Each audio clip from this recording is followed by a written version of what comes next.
The Manchester Ghost of 1869.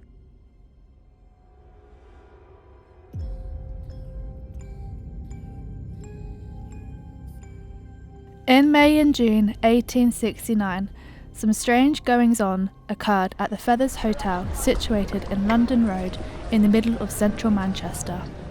For 6 weeks, there are regular ghostly disturbances reported by the guests and the hotel staff. Dismissal groans were heard at night, as well as the sounds of ghostly footsteps, and above all, the ringing of all the bells in the hotel. When the weary waiters went to sleep, they were disturbed sometimes by a solitary tinkle, sometimes by a loud peal of the hotel's 14 bells.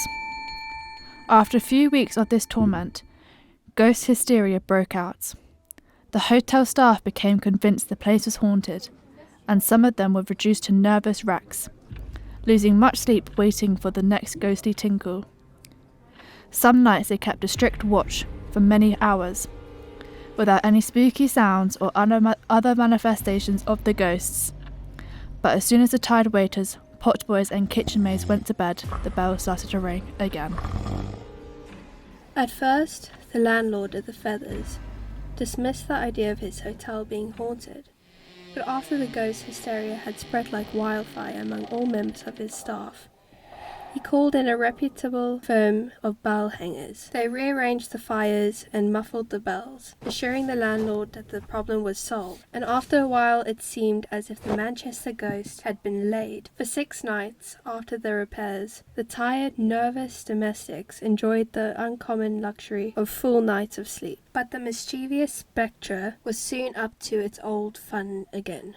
The bells kept ringing throughout the night, at regular intervals, and the long-suffering landlord finally called in the police. A special detective was stationed at the hotel, and this Victorian ghostbuster had assistance from several uniformed constables. They thought it was very queer that a ghost would haunt a significant hotel at one of the busiest streets in central Manchester, opposite the London Road station, today Manchester Piccadilly. Late one evening, one of these policemen and 2 boys heard spooky noises from the hotel's top floor. When they went up to investigate, they saw that they called an indescribable presence on the top of the stairs. 2 days later, they were still in a state of a nervous prostration and unable to give any account of the sinister spectre's appearance and disappearance.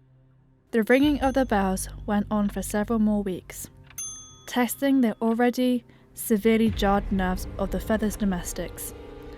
The cook resigned from her comfortable position, preferring poverty to be under the same roof as the Manchester ghost. Later, there was a newspaper report that she had suffered a dangerous nervous collapse and was in bed seriously ill. By mid-June, the hotel was nightly crowded by hundreds of people, excited by curiosity about the ghost and thirsty for information about the spectre.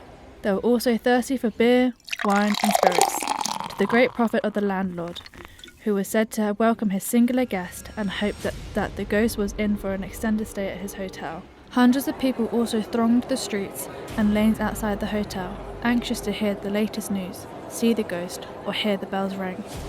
Quite a force of detectives and police constables were investigating the mystery. Whatever else may be the thought of it, this revival of the Cock Lane spirit has been and continues most successful as a sensation in drawing crowded houses. The Illustrated Police News somewhat laboriously summarised the progress of the Manchester ghost hunt. Unfortunately, the story's ending is not recorded in the IPN or any local newspaper. Thus, the identity of the ghostly figure in the stairway remains a mystery, as does the persistent ringing of the bells. In some other Victorian poltergeist cases, with the ringing of the bells and ghostly bumps in the night, the culprit is some mischievous domestic who wants to frighten his or her colleagues.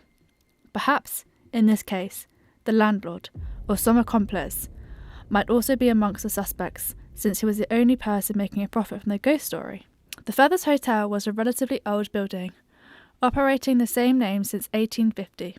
With time, it acquired quite a bad reputation and housed a low clientele. According to the Manchester Times of September 12, 1885, the magistrates declined to renew the landlord's licence of the Feathers to keep a public house, since he had been convicted of harbouring women of ill fame. There is no mention of the tavern operating under its original name after that calamity, and the building is no longer standing today.